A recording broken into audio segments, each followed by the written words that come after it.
For centuries, one of the greatest mysteries of ancient Roman military history has persisted with an almost mythical allure: the vanishing of the Ninth Legion Hispana.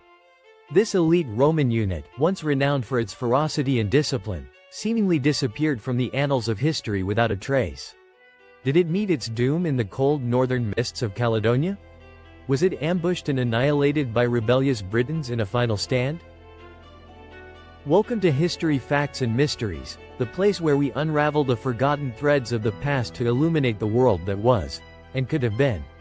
If you're passionate about history's biggest enigmas, hidden truths, and epic tales, make sure to subscribe and hit the notification bell.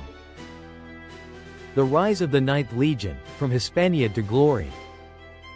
Before we can understand how a Roman legion could simply vanish, we must first explore what made the Ninth Legion such a significant force in the first place.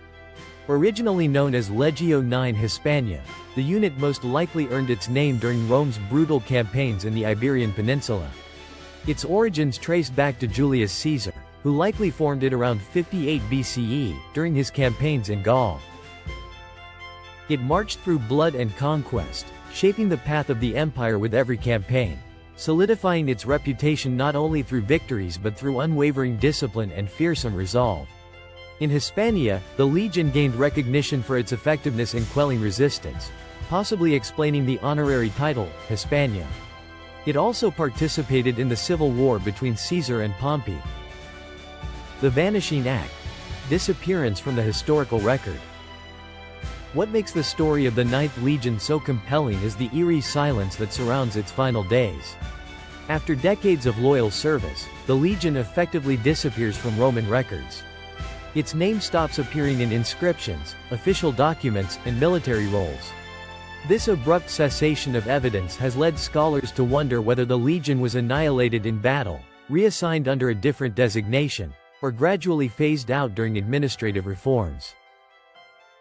After that, the legion ceases to appear in lists of active units stationed in Britannia.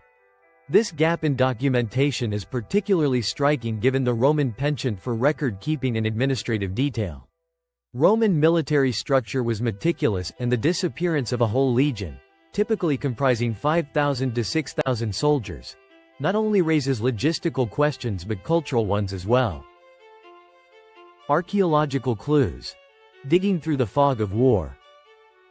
In the absence of definitive textual evidence, historians and archaeologists have turned to physical clues left in the ground to trace the path of the Ninth Legion.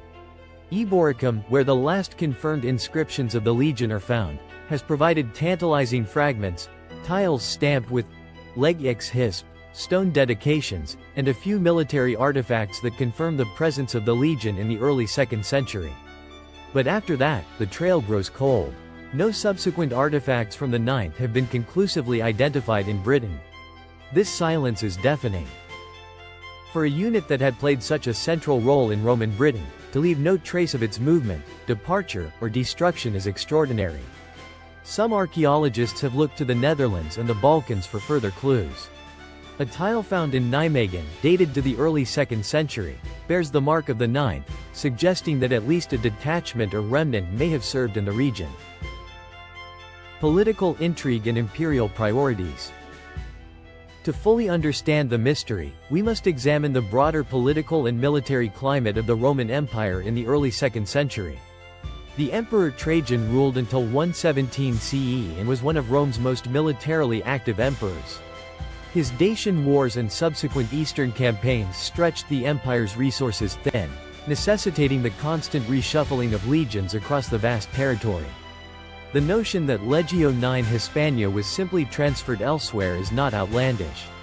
Roman legions were frequently moved between theaters of operation. But if this were the case, why was the 9th never again mentioned in any military roles? And why does its absence coincide so precisely with the rise of a new legion, Legio VI Victrix, which replaced the 9th at Eboracum in the 120s? This raises the possibility that the 9th had been so reduced in strength or reputation that the imperial administration decided to quietly retire the name. Legions were symbols. They carried honor, history, and pride. A legion that had been routed or shamed might not be worth resurrecting under the same banner. Moreover, administrative reforms and renamings were not uncommon, especially when emperors sought to erase the legacies of their predecessors or realign the military with new priorities. The myth takes root: Victorian fascination and literary legacy. While historians and archaeologists sought tangible proof, it was in the imaginative world of literature and the public consciousness that the Ninth Legion found its most enduring legacy. During the 19th and early 20th centuries, as the British Empire reached its zenith, interest in Rome's presence in Britain surged. The parallels between Imperial Rome and Britain were not lost on the Victorian mind. Both were seen as civilizing forces extending law, order, and culture to the wild frontiers. In this context, the story of a lost Roman legion in Britain captured the Victorian imagination with magnetic intensity. The idea of a disciplined force of imperial soldiers marching into the mists of the north and never returning resonated deeply with a society obsessed with order, expansion, and imperial destiny. This cultural fascination found its most iconic expression in Rosemary Sutcliffe's 1954 novel The Eagle of the Ninth.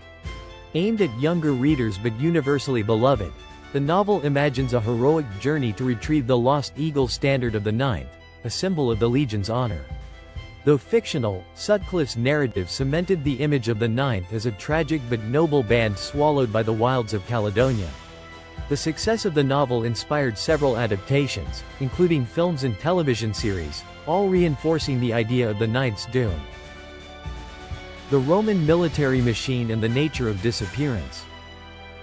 To appreciate the extraordinary nature of the Ninth's disappearance, one must understand the scale and structure of the Roman military. A Roman legion was not a ragtag collection of warriors. It was a meticulously organized, highly trained, and remarkably well-documented institution. Each legion typically consisted of over 5,000 men, including legionaries, officers, support staff, and engineers. These units left extensive paper trails, payrolls, inscriptions, official decrees, commendations, and more. Their movements were tracked, their victories recorded, their defeats analyzed. The Roman state depended on its legions not just for conquest but for infrastructure, taxation, and administration. For one of these massive institutions to vanish without clear documentation is almost inconceivable.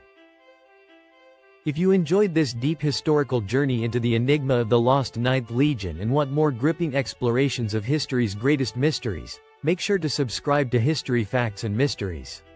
Join our community of curious minds as we dive into the untold stories, surprising truths, and forgotten paths of the past. Don't forget to like, comment with your theories about the Ninth, and hit the bell so you never miss a historical adventure. Thank you for watching, and remember, history isn't just about what we know, it's also about the questions we dare to ask.